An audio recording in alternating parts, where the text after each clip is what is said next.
हम आए हैं, हम आइल बानी निर्वाचन अधिकारी बलिया के यहाँ कि हमके चुनाव लड़े के चांस दिहल जाओ।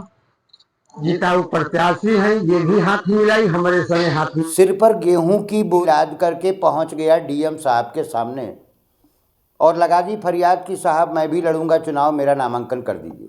दोस्तों, वैसे तो लोकसभा के चुनाव में नई बातें, नए नए आरोप प्रत्यारोप और चुनाव जीतने के लिए तरह तरह के हथकंडे अपनाने का एक दौर चल पड़ा है और नामांकन करते समय तक नए नए प्रकार के हथकंडे हमारे सामने आ रहे हैं। लेकिन उत्तर प्रदेश के बलिया से एक बहुत ही हैरान कर देने वाला मामला आया है और मामला ये है दोस्तों कि सवेरे सवेरे के टाइम जब डीएम साहब अपने कार्यालय में बैठकर आम जनता की समस्याओं का निस्तारण कर रहे थे और बहुत सारे फरियादियों की लाइन लगी हुई थी, उसी लाइन में एक व्यक्ति अपने सिर के ऊपर गेहूं से लदी हुई बोरियां लेकर के पहुंच गया और उसके हाथ में एक आवेदन था। वो आवेदन उसने डीएम साहब को थमा दिया। उस आवेदन में क्या लिखा था? उस आवेदन में ये लिखा था कि साहब मैं बहुत गरीब आदमी हूँ, मेरे पास चुनाव लड़ने के लिए पैसा नहीं है, मैं एक जिताऊ उम्मीदवार हूँ, मुझे लोकसभा का चुनाव लड़ना है, आप मेरे घर से जितना गेहूँ हुआ है वो भी मंगवा लीजिए और जितना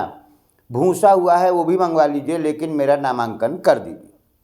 आपको जानकर हैरानी होगी दोस्तों कि इस तरीके का आवेदन शायद डीएम रविंद्र कुमार के सामने उनके जीवन में पहली बार आया होगा। ये हम दावे के साथ कह सकते हैं क्योंकि इस तरीके के आवेदन बहुत कम आते हैं और डीएम साहब भी अपनी हंसी को नहीं रोक पाए। डीएम साहब कुछ देर हंसने के बाद उन्होंने आश्वासन दिया कि आपका नामांकन जरूर किया जाएगा। आप एक काम करिए कि किसी गौशाले में, जो सरकारी गौशाले होते हैं, किसी गौशाले में अपने भूसे को भिजवा दीजिए और गेहूं की बात की व्यवस्था हम बाद में देखेंगे, लेकिन आपका नामांकन किया जाएगा।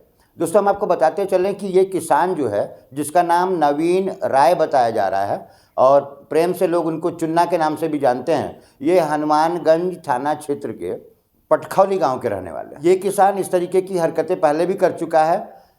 मीडिया की जानकारी के अनुसार एक बार वो डीएम दफ्तर में ऊँट लेकर के भी पहुंच गया था अपना कोई आवेदन देने के लिए। तो दोस्तों, ये खबर बहुत छोटी है लेकिन बड़ी मज़ेदार खबर है। कैसी लगी आपको हमें कमेंट में जरूर बताइएगा। मैं हरिओम श्रीवास्तव और आप देख रहे हैं मेरा YouTube channel unique news one, और यदि आप मुझे फेसबुक पर देख रहे हैं तो आप देख रहे हैं यूनिक न्यूज़ वन। बहुत बहुत धन्यवाद।